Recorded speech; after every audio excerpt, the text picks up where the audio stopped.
Фильм басталуы, әскери қызметкер Рай қарулы операцияда бір бөлмеге кіріп, бір адамды кепілге алған террористке тап болады.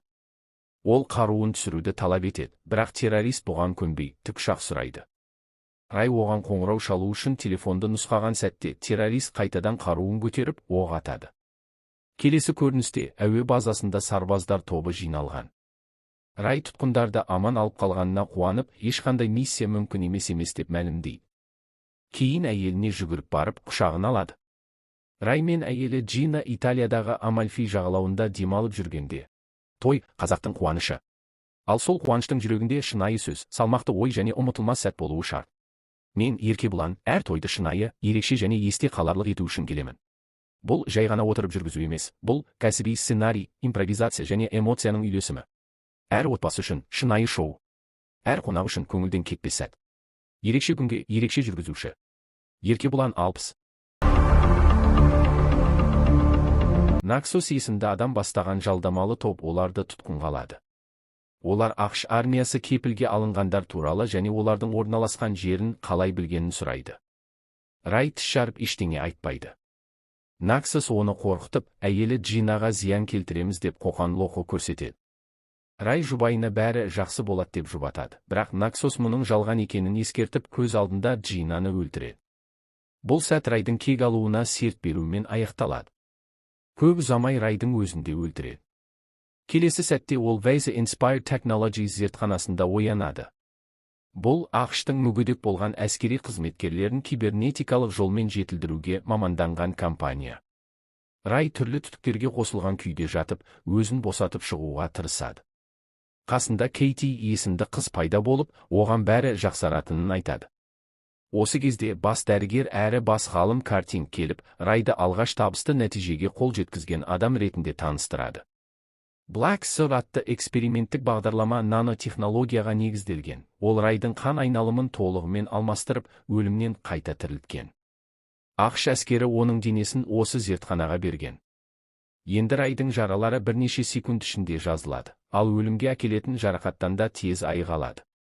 Алайда Картинг оның өткенін ұмыттырғандарын, енді тек зертхананың меншігі екенін, тапсырмаларын орындап, тек өздерінен еститін ақпаратты ғана білетінін түсіндіреді. Райдың қолы кезінде қатерлі ісік салдарынан 5 жасында, 15 жаста ампутацияланған. Енді орнына әлдеқайда күшті жасанды қол орнатылған. Картинг бұл технология дене бөліктерін жоғалтқан сарбаздарға бұрынғыдан да мықты мүмкіндік беретінін айтады. Бірақ импланттар үнемі ауыстырылып, қуатталып отырмаса, денесі қайтадан бүлініп өледі. Кейін Райға басқа да қатысушылар таныстырылады. Бұрынғы ақш әскери теңіз күштерінің, теңіз жаяу әскерінің және армия рейнджерлерінің мүшелері. Барлығы да бұрынғысынан әлдеқайда қуатты. Зертханадағы басқа қатысушылардың бірі екі аяғынан айырылып, қазір жасанды аяқтармен жүреді.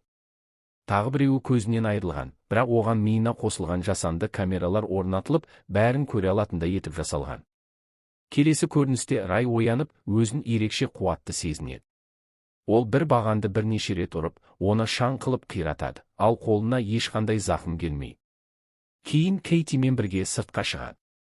Кейти бұл жерде мүгедек жандармен өмір сүруге үйреніп кеткенін, олардың өмірінің бір бөлігі екенін айтады. Бір сәттен кейін Рай сусын ішіп, кенеттен өткенін есіне түсіреді. Жадына қайта оралған естеліктер оны қатты қозғайды. Ол сөмкесін алып, бірден кетіп қалады.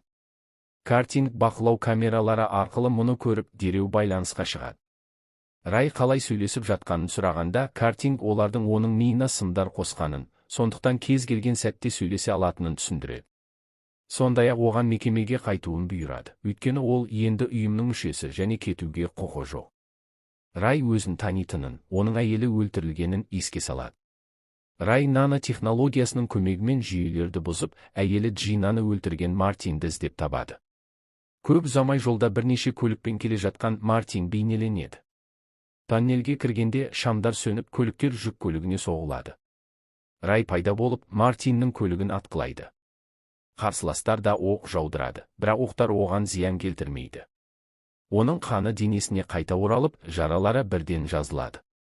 Қалған күзетшілер де шабуылдайды, бірақ Рай бәрін жояды. Мартинге жетіп, әйелінің кегін алады. Кейін ұшу жолағына барады, онда Кейти және ұйым мүшелері күтіп тұр. Рай кек алғанын айтып, олармен бірге кетеді. Зертханада оны ұйықтатып, нано жүйелерін қайта іске қосады, ал миына жаңа естеліктер енгізеді. Кейти Картингтің есін қайта-қайта өзгертетініне қарсы болады, өйткені ол Райды тек өз мақсатына пайдаланып жүр. Бұл жолы Джинаның өлімі туралы жаңа сценарий құрады, кінәлі ретінде Акстың серіктесін қояды және Райт оны өлтіруге бағыттайды. Кейти Райды бұлай пайдалану әділетсіз екенін айтады, бірақ оны елемейді және қажет болса, оның мүмкіндіктерін өшіріп тастайтынын ескертеді. Рай қайтадан оянып, жадындағы жалған естеліктер бойынша кісі өлтіруге кіріседі. Бұл жолы ол Англияға ұшып, жаңа нысананы жоюға бет алады. Кабинетінде отырған кезде нысанасына бомба салынған сөмке жеткізіледі. Картинг бәрін камера арқылы қадағалап отырады. Бірнеше минуттан кейін Рай келіп, оның әйелі өлтірілгенін бетіне басады.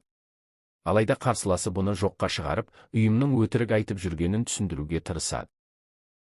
Бағдарламашы Виганс мәжбүрлі түрде Резерв ұйымы үшін жұмыс істеп жүргенде бомба іске қосылады және оны бейтараптандыру үшін Райды ұйыммен байланысын үзуге мәжбүр етеді. Бұл сәтте Картинг бәрін бақылап отырған еді, бірақ сигнал жоғалған соң бақылаудан айырылады. Сол арада Рай оянып, Виганске шабуыл жасайды. Виганс өзін дос ретінде қабылдауы керегін, шын мәнінде оның жағында екенін жеткізеді. Рай болса әйелі Джинаның өлтірушісі туралы естеліктерінің үнемі өзгеріп, бір-біріне қайшы келетінін, сондықтан бәріне күмәнмен қарай бастағанын түсінеді. Рай қанынан үлгі алып, Виганске береді. Тексеру барысында ол Резерв ұйымы Райды Картингтің бұрынғы серіктерін өлтіру үшін әдейі бағыттап жүргенін анықтайды. Кейін Рай күтпеген жаңалық біледі, Джина тірі, бірақ олардың қарым-қатынасы 5 жыл бұрын аяқталған. Джина Лондонда жаңа өмір бастап, жаңа отбасы құрып кеткен. Картинг Кейтиге Вигансты ұстауды бұйырады, бірақ Кейти Виганстен Резерв ұйымының бақылауынан құтылуға көмектесуін сұрайды. Ақыры ол ұйым басшысына қайтып келіп, бағдарламашыны ұстай алмағанын жеткізеді. Бұл уақытта Райды Далтонмен Типс ұстап, зертханаға қайта келеді. Дегенмен Виганс пен оның серіктестері миын қайта бағдарламалау процесін бұзып, Резерв ұйымының компьютерлерін жояды. Рай оянып кеткен соң, Далтон мен Типс оны бағындыруға тырысады, бірақ ұзақ айқастан кейін Рай оларды өлтіреді. Ария Сеті ғимараты қирап түседі. Картинг граната атқышпен шығып, Райдың нано жүйелері қуаты таусылған соң берілетініне сенімді болады. Алайда Рай жеңіс үшін өмірін қиюға дайын екенін көрсетіп, өзінің нано жүйелерінің бөлшектеріне жасырылған гранатаны іске қосады. Жарылыс екеуін де өлтіреді. Соңғы сәтте Рай қайтадан оянып, барлық естелігін есіне түсіреді. Оны Виганс тірілткен болып шығады, және оның технологиясын жаңартып, нано жүйелерін толық өздігінен жұмыс істейтін етіп жасаған.